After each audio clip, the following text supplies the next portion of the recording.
శ్రీకాకుళం జిల్లా కేంద్రంలో గత 6 రోజులుగా డయేరియా తీవ్రంగా వ్యాపించింది. నగరంలోని మంగువారి తోట, దమ్మల వీధి, గోల్కొండ రేవు సహా పలు ప్రాంతాల్లో ఎక్కువ కేసులు నమోదయ్యాయి.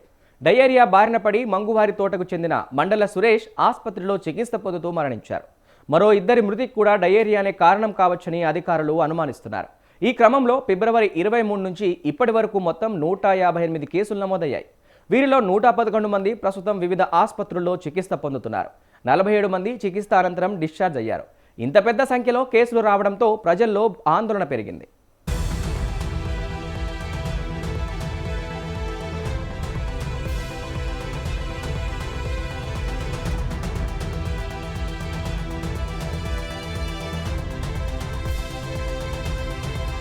అయితే డయేరియా వ్యాప్తికి కారణం ఏంటన్నది తాగునీటి శాంపిల్స్ కల్చర్ టెస్ట్ రిపోర్ట్ ద్వారా బయటపడింది. నగరంలో సేకరించిన నీటి నమూనాల్లో ప్రమాదకరమైన ఈ కోలి బ్యాక్టీరియా ఉన్నట్లు నిర్ధారణ అయింది. ఇదే అతిసారానికి ప్రధాన కారణమని ఆరోగ్య కుటుంబ సంక్షేమ శాఖ కమిషనర్ వీరపాండ్యన్ తెలిపారు. మొత్తం 30కి పైగా శాంపిల్స్ పరీక్షించగా 11 చోట్ల ఈ కోలి బ్యాక్టీరియా ఉన్నట్లు తేలింది.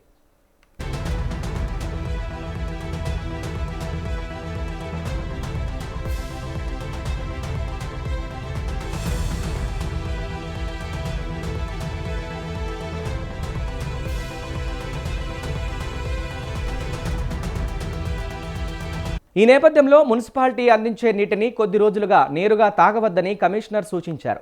తప్పనిసరిగా నీటిని మరిగించి చల్లార్చి తాగాలని ప్రజలకు సూచించారు.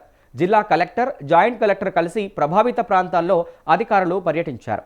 సిమ్మన్న ఆసుపత్రి, బోడెమ్మ కోవెల, ఎచ్చెర్ల వీధి ప్రాంతాల్లో పారిశుద్ధ్య పనులు, పైప్ లైన్ల పరిస్థితిని పరిశీలించారు. బాధిత కుటుంబాలను కలిసి వైద్య సేవలపై ఆరా తీశారు. ప్రజలు భయపడాల్సిన అవసరం లేదని, ప్రభుత్వం అండగా ఉంటుందని భరోసా ఇచ్చారు.